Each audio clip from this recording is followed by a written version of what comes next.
Hello everyone, Mr. John here from Areteem Institute with this week's Thursday Tidbit, where we are going to be continuing to solve some AMC 10 and 12 problems. We are now 4 weeks away from the 10A 12A exam date, and check out our blog post for more tips and tricks for final preparation, final ways to help prepare for those exams. But let's jump right in to our first question here. This is an old geometry question from 2004.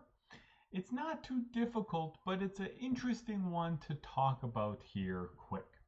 So we have this cylindrical silo and we have this red stripe that's going on the silo there. So we have this big red stripe that of course is wrapping around. They're telling us that it's making 2 full revolutions around the silo, things like that there. And we want to find the area of this stripe in square feet. No units to worry about here, everything's in feet, but that's at least something you want to pause for a moment on. Make sure there's no inches thrown in there or anything that might confuse us in that case. So let's get started on this. And a very useful fact when we're talking about cylinders, thinking about surface area, things like that, is that we can think of a cylinder as being formed from a sheet that's folded up into that cylinder. So we can do something in reverse then here. And I'm not going to worry too much about the dimensions in this case. But right, if we kind of unfold this, we will get a rectangle in that scenario. So just for labeling purposes, let's suppose we have point A on the top left of this unfolded shape. And I'm not going to be too much in terms of details for these dimensions, and that's for a reason actually here. But if we have A and B in that scenario, we have this making 2 full revolutions around in this case. So drawing isn't going to be perfect here, but at point A, right, our stripe is coming around like this until we kind of reach that point there. And then that stripe is going to be continuing and going all the way down to the bottom from that point too. So all the way down then to the bottom, we have this kind of continued slope going down in this case. So this is our red stripe that's kind of going around. It's making these 2 revolutions, things like that as well. Now, there's one trick here, right? We don't want to get too bogged down into the details of the different shapes or things like that there. We have one key piece of information to think about. We can actually take this red stripe and move it over. And so let me do this in a different color here in orange, but this is kind of the continuation of that stripe all the way down in this case. So we have something then that's going to look like this here. So we have this orange stripe and it's going all the way down to the bottom in this case. And here is where some important things come into play. What shape do we have then here? So this shape, note that this shape is a parallelogram. So we started with some kind of quadrilaterals, right? Different things there. In fact, at this point, we have a parallelogram in this scenario, right? That width is 3 the entire time. So we have a width of 3 at the bottom and at the top. And notice the other important piece of information we need here is just the height. right? You could start thinking about these horizontal distances and different things going on there as well. But this parallelogram actually has a fairly simple area. Remember, area of a parallelogram is base times height. So all we need to do here is 3 times 80 or 240. So we have a pretty nice solution here. Answer choice C for this problem. Bigger picture, what I want to say and what I like about this problem is that, right, there will sometimes be extra information. Don't overthink things, right? Sometimes the information can be a hint. Oh, how is this information helpful? But don't let that confuse you too much if it's not needed, right? In fact, here we have a base of 3, a height of 80. It's a parallelogram. We are good to go there. Okay, so let's move on then to our second question here. First one was geometry. This one is a number theory, maybe some combinatorics counting if you want to think about that there as well. And this one is about palindromes in base 3. So we are writing out or pretending to write out the first 2007 positive integers, each written in base 3. So remember, numbers in base 3 have the digits 0, 1, and 2. So we're not going to write out all of these, of course, but just to kind of help us remember what this means, right? What would some of these numbers written out be, right? Well, 1 is just 1, right? So 1 in base 3 is just 1. 2 in base 3 is just 1. Is 2. What about 3? How do we write 3 in base 3? Well, this is 1, 0. So our numbers we're writing out like this. 4 is 1, 1. That's a palindrome. We'll come back to that later. But this is our pattern for writing out those numbers in base 3. So one natural place to start is, right, how do we write the number 2007, right? So we might ask the question here then, well, 2007 is equal to what in base 3? That might be a natural place to begin and start doing some reasoning from here. Now, there's actually a pretty nice trick for doing this. I'm not going to go through all of the details, but I want to talk a little about the procedure. So a procedure you can do is keep dividing a number. So if we're starting with 2007, we want to convert it to base 3. We can keep dividing by 3, writing down quotients and remainders. So 2007 divided by 3, this is 669 with a remainder of 0. And then we're going to keep doing this. So 669 divided by 3, this is 223 with a remainder of 0. And right, continuing in this way, it's a little bit of work, but it's not too bad to do this. And we can then keep writing down, okay, 74 remainder 1, keep dividing the quotient by 3. So here we have 24 with a remainder of 2. Then 24 divided by 3, now we're getting down to pretty small numbers.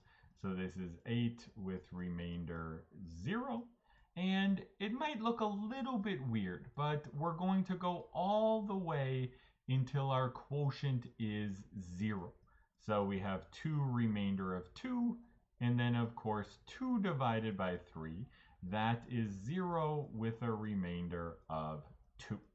So that's what we have there. Now, how do we use this? What is our trick?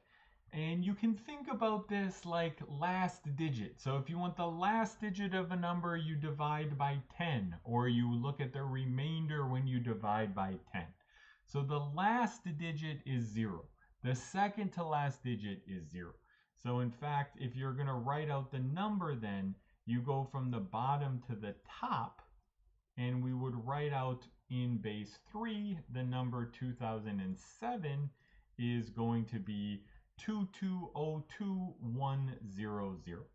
So we would have here then 2202100 in this case there. So that is our number 2007 written in base 3. So how does this help us when we are thinking about the palindromes, right? So we started with 1, 2, those are actually palindromes, right? 11 is a palindrome, etc., etc. And this is kind of our ending point there. So, right, we could have palindromes here where we have 7 digits, right? So 7 digits is possible in this case. We need to be a little careful because we want palindromes less than this number there. So, for example, if we have a 7-digit number, so if we have A, B, C, D, remember palindromes have to be repeated forward and backwards. So if we have these digits A, B, C, D, then it has to repeat C, B, A at the end there. Right? So if we kind of think about restrictions here, this is our most complicated one to think about. Because, right, we have to kind of worry about things there, right? So for example, if we're looking at as big as possible to start, what if we have A is 2 and B is 2? Whoops, so A is 2 and B is 2. Then we have the number, right? So we have 2, 2, C, D, C, 2, 2. Now, if C is something other than 0, right, we're going to be too big in that case, right? So we actually have to have then here that C is equal to 0, and D can actually be anything then, right? So we have 220, right? Let me fill in that 0 here. 220, whoops, let me just write, whoops, C is 0. Then our number in this case, right? And I'll keep erasing this and putting stuff back in as we're doing the different questions and cases. We have 220D002.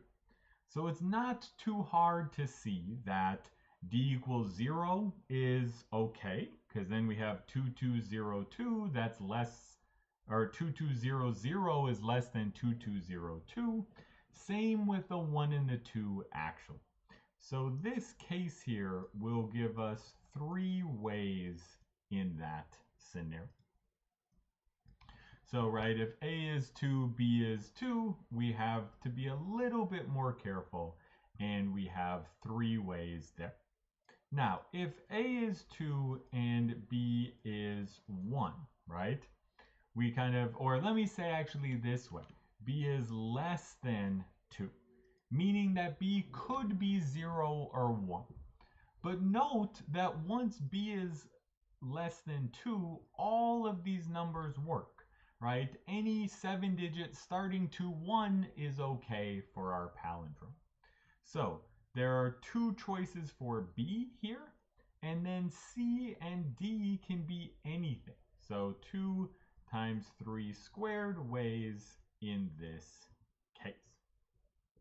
And similarly, if A is equal to 1, then, right, what we can consider in this scenario is B can be anything, C can be anything, D can be anything there. So this is 3 times 3 times 3 ways in this scenario there.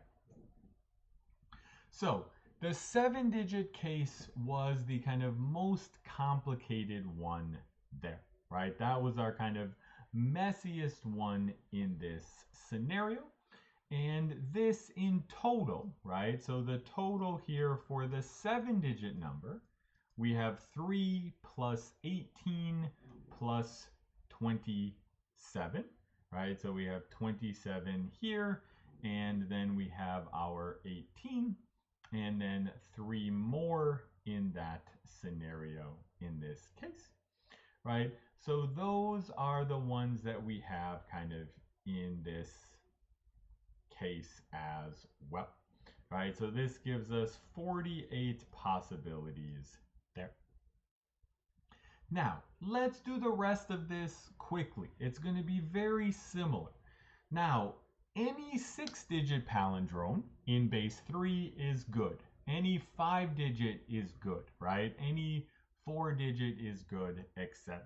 So for the less than 7 digits, we have the following forms, right? If it's 6 digits, we have ABC, CBA. If it's 5 digits, we have ABC, BA there. And then we have similar things going down, right? 4 digits is 2 letters A and B, 2 variables, 3 digits ABA. Then we have AA and A. So those are all of our different cases that we have there. Now, the nice thing about all of these scenarios is we don't have restrictions about the digits, except A cannot be 0. So for example, for a 6-digit here, we have 2 choices for A, 3 choices each for A and B. For 5 digits, 2 choices times 3 for B and C again. And then this will continue in this manner. So we have 6 for 4 and 3 digits, and we have 2 for 2 and 1 digits as well. So we have all of those cases actually are pretty simple in that scenario. And that gives us an additional 52 that we want to be considering in this case. So let's kind of squeeze this in here a little bit. We can move stuff up to make it a little bit easier to see here. Right, but now we can then think of our couple of different cases that we had. So we dealt with, in this scenario, the 7-digit and the less than 7-digit separately here. And that gave us 48 and 52 for our different subtotals. And that's going to give us our final answer. So our final answer here is 48 plus 52 equals 100 there. So that is our final answer in this scenario, is answer choice A in this problem. Okay, so that will do it for this week's video. Let us know if you have requests or ideas for other topics to cover in the future, maybe when we're done with some of the math contest review, things like that as well. Otherwise, check out the blog post for tips on how to prepare, and I will see everyone next time. Goodbye.